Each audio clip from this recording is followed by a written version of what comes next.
이처럼 한중수교 초기 한국의 대중문화는 영상 콘텐츠를 중심으로 중국에 소개되었고, 특히 질투와 여명의 눈동자 등의 드라마가 진출하면서 한류의 문을 열기 시작하였습니다.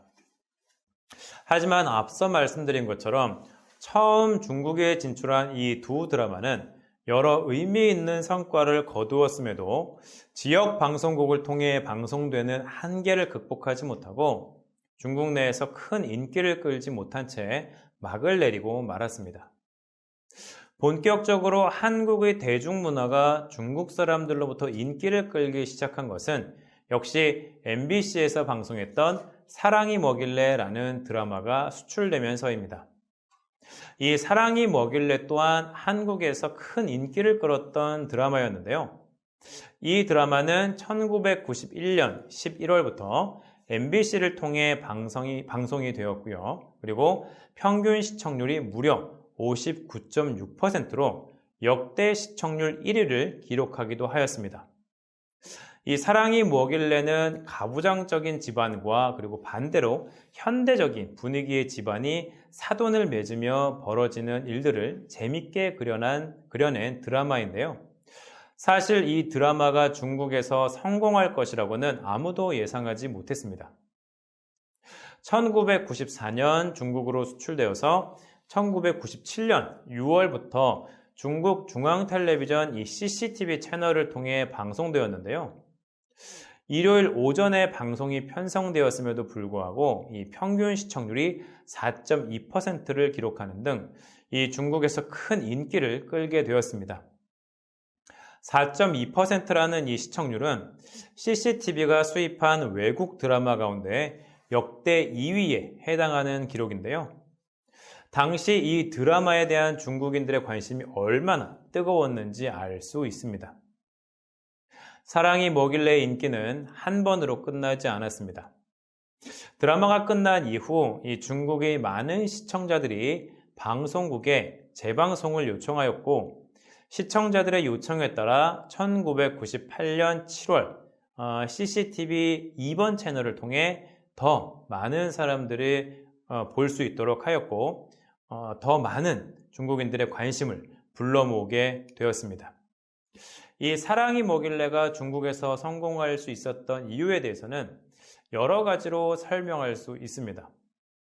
우선 이 세대별로 공감할 수 있는 소재가 모두 있었다는 점인데요.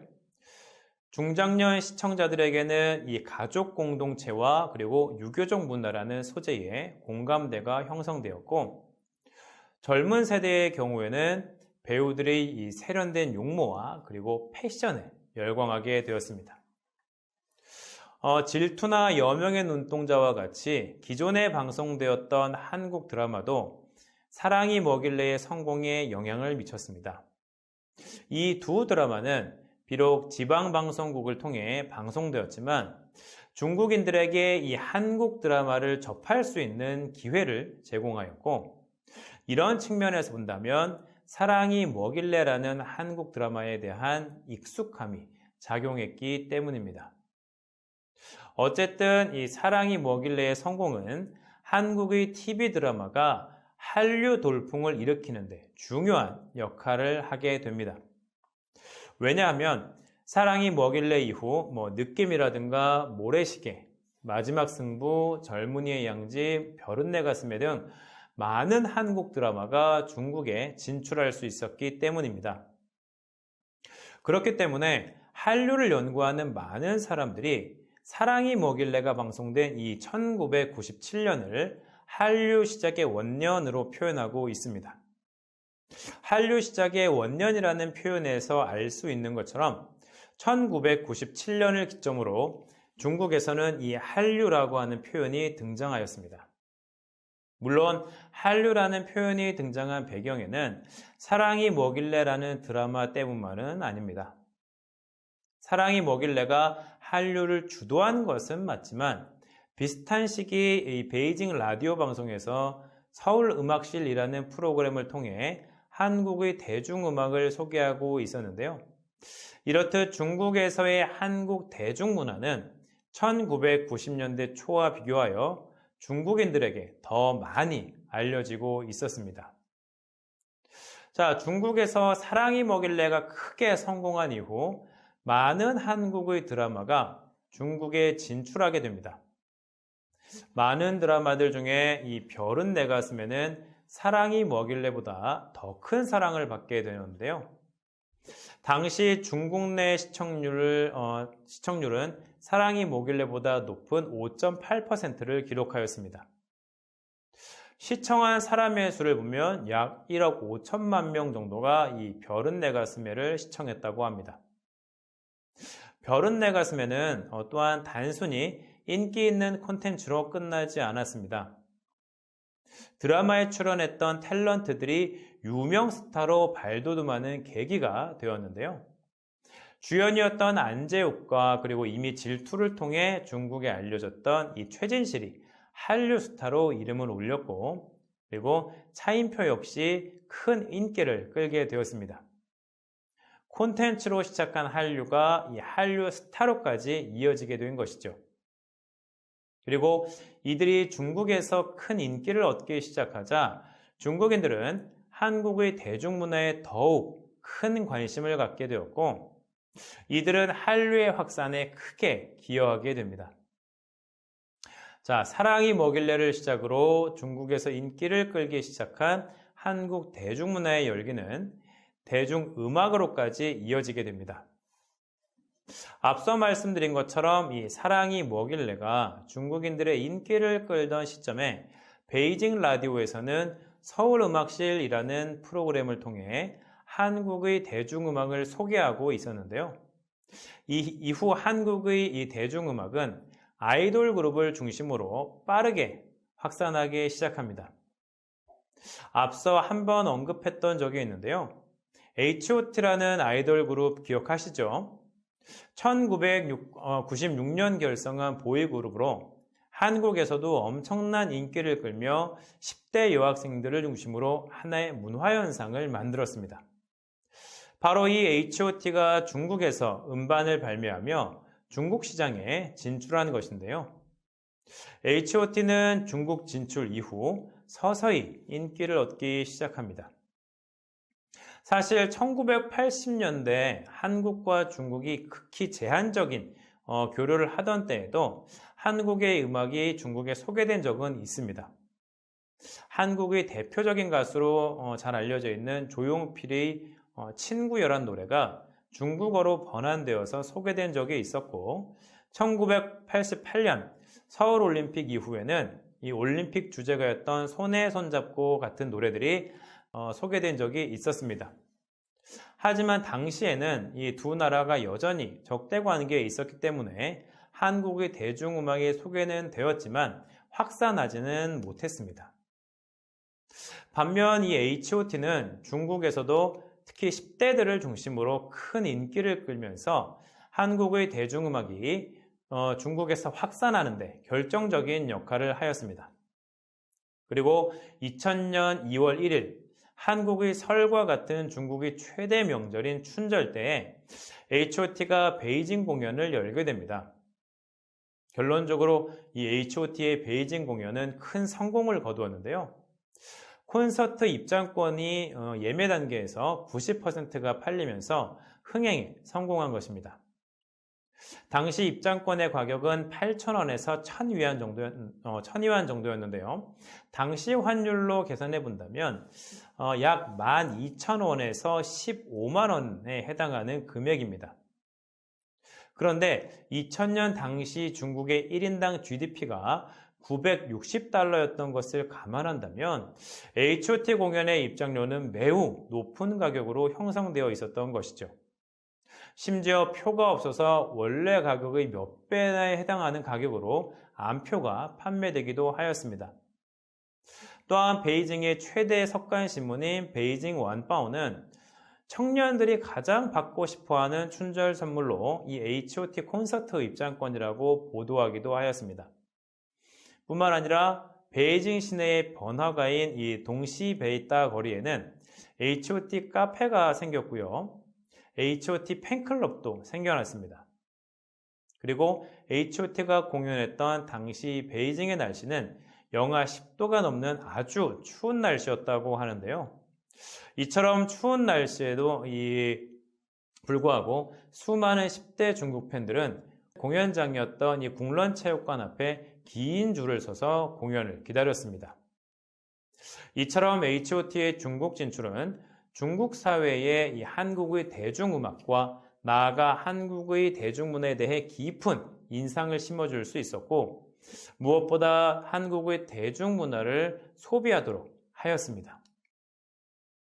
이처럼 드라마 사랑이 뭐길래와 그리고 아이돌 H.O.T가 크게 성공하면서 한국의 대중문화는 중국 속에 빠른 속도로 확산하게 되었습니다. 이때를 기점으로 한류라는 표현이 보편화되기 시작합니다. 물론 이 앞서 말씀드렸던 것처럼 1997년 사랑이 뭐길래가 큰 성공을 거두면서 이 한류라는 표현이 등장하였고, 많은 사람들이 이때를 한류 시작의 원년이라고 표현하고 있지만, 한류가 본격적으로 사용되기 시작한 것은 바로 H.O.T가 인기를 끌기 시작한 1999년 무렵입니다. 그런데 사실 당시 중국에서 사용되었던 한류라는 표현은 우리가 지금 알고 있는 것처럼 한국의 대중문화를 상징하고 또 한국의 대중문화를 긍정적으로 표현했던 단어가 결코 아니었습니다.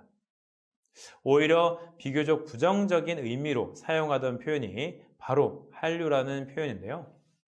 예를 들어 이 왕판이라는 중국의 학자는 한류에 대해 다음과 같이 설명합니다. 한류는 한국이라는 외부로부터 들어온 문화로서 중국의 문화를 습격하였고, 이로써 중국의 대중문화는 한국의 대중문화와 비교하여 상대적으로 피동적인 위치에 처하게 되었다. 그리고 이 같은 사회현상을 경계하기 위해 중국에서는 한류라는 용어를 사용했다라는 것입니다. 이처럼 중국에서 한국의 대중문화에 대해 저항하기 시작한 것은 사랑이 뭐길래와 그리고 H.O.T가 인기를 끌기 시작한 1990년대 말부터인데요. 당시 한류는 이 외래 자본의 문화에 대해 청소년들이 지나치게 경도되는 것을 경계하는 경직된 사회주의 체제에서 성장한 기성세대들에 의해 부정적인 평가를 받은 것입니다. 그리고 부정적인 의미를 내포했던 이 한류라는 표현은 시간이 경과함에 따라 자연스럽게 일반적인 우리가 흔히 알고 있는 한국 대중문화의 유행이라는 의미로 변화하였고, 급기야는 중국에서 부는 한국 열풍을 가리키는 신조어로서 한류가 사용되기도 하였습니다.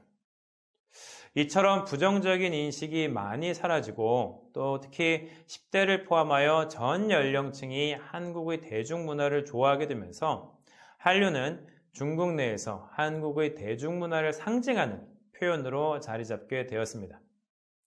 이처럼 중국 내 부정적인 인식과 경계에도 불구하고 한류의 이미지는 긍정적으로 바뀌게 되자 이 리신이라는 중국의 학자는 한류의 확산에 대해 이 동아시아의 전통 문화를 담은 한국 드라마가 서구 자본주의의 문화보다 덜 위협적이라는 인식을 심어주었기 때문이라고 분석하기도 하였습니다.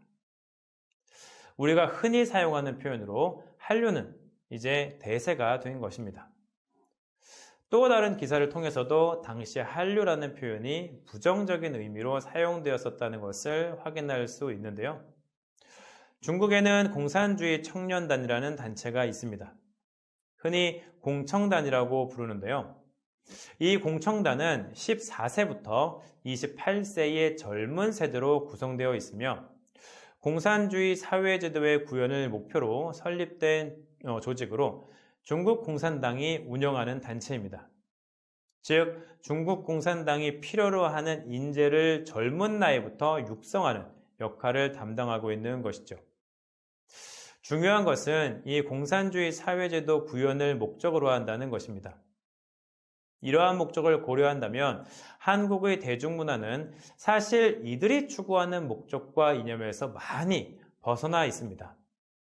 다시 말해 공청단과 같은 단체는 대중문화와 비교하여 비교 우위를 차지할 수 있고 더욱이 한국 대중문화의 유입이 중국의 사회주의 가치를 훼손할 수 있다는 우려를 나타낸 것입니다.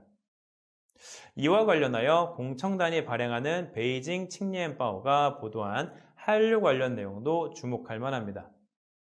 우리는 일반적으로 이 한류라는 표현이 베이징 칭리엔바오의 보도를 통해 공식화되었다고 알고 있습니다.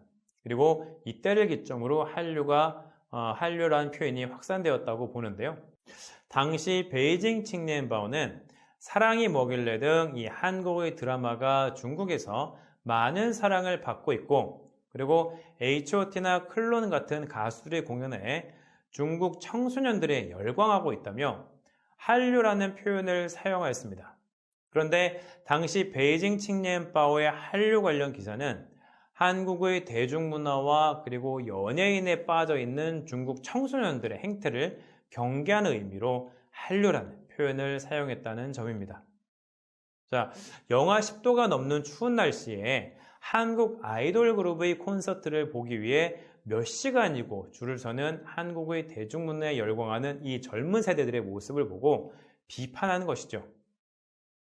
그런데 어떻게 보면 베이징 칭리엔바오의 보도는 한국의 입장에서 중국 내 한국의 대중문화가 이미 중국 내에서 확산하기 시작했다는 것을 증명하는 증거가 되기도 합니다.